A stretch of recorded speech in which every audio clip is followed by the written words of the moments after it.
प्राचीन समय में विद्यार्थी गुरुकुल में रहकर ही पढ़ा करते थे। बच्चे को शिक्षा ग्रहण करने के लिए गुरुकुल में भेजा जाता था।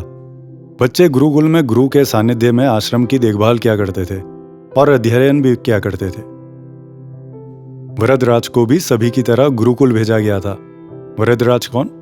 यह हमारी इस कहानी का किरदार है और यह कहानी सच्ची है। वहां आश्रम में अपने साथियों के साथ घुलने मिलने लगा, लेकिन वह पढ़ने में बहुत ही कमजोर था। गुरुजी की कोई भी बात उसके बहुत कम समझ में आती थी। इस कारण सभी के बीच वह उपहास का कारण बनता था। उसके सारे साथी अगली कक्षा में चले गए, लेकिन वो आगे नहीं बढ़ पाया। गुरुजी ने भी आखिर हार मानकर उसे बोला, बेटा वरदराज, मैंने सारे प्रयास करके देख लिए हैं। अब यही उचित होगा कि तुम यहाँ अपना समय बर्बाद मत करो। अपने घर चले जाओ और घर वालों की काम में मदद करो। वरदराज ने भी सोचा कि शायद विद्या मेरी किस्मत में नहीं है और भारी मन से गुरुकुल से घर के लिए निकल गया। दोपहर का समय था। रास्ते में उसे प्यास लगने लगी।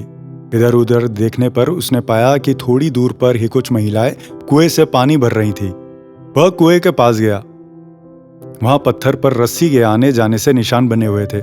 तो उसने महिलाओं से पूछा, यह निशान आपने कैसे बनाए? तो एक महिला ने जवाब दिया, बेटे, ये निशान हमने नहीं बनाए। यह तो पानी खींचते समय इस कोमल रस्सी के बार बार आने जाने से ठोस पत्थर पर भी ऐसे निशान बन गए हैं। वरदराज सोच में पड़ गया।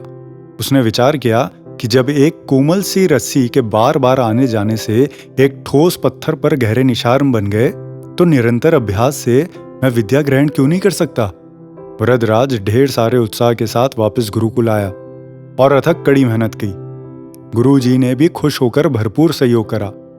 कुछ ही सालों बाद यह मंदबुद्धि बालक वरदराज आगे चलकर संस्कृत व्याकरण का महान विद्वान बना, जिसने लघु सिद्धांत कौमुदी, मध्य सिद्धांत कौमुदी, सार सिद्धांत कौमुदी, गिरवाण पद मंजरी की रचना की। अब इस कहानी से शिक्षा क्या मिलती है, जो बहुत ही सरल है। दोस्तों, अभ्यास की शक्ति का तो कहना ही क्या है। यह आपके हर सपने को पूरा करेगी। अभ्यास बहुत जरूरी है, चाहे वो खेल में हो या पढ़ाई में या किसी और चीज में। बिना अभ्यास के आप सफल नहीं हो सकते, नहीं हो सकते, नहीं हो सकते। अगर आप बिना अभ्यास के केवल किस्मत के भरोसे बैठे रहोगे, तो आखिर में आपको पछतावे के सिवा और कुछ हाथ नहीं लगेगा। इसलिए अभ्यास के साथ धैर्य, परिश्रम और लगन रखकर आप अपनी मंजिल को पाने के लिए जुट जाएं।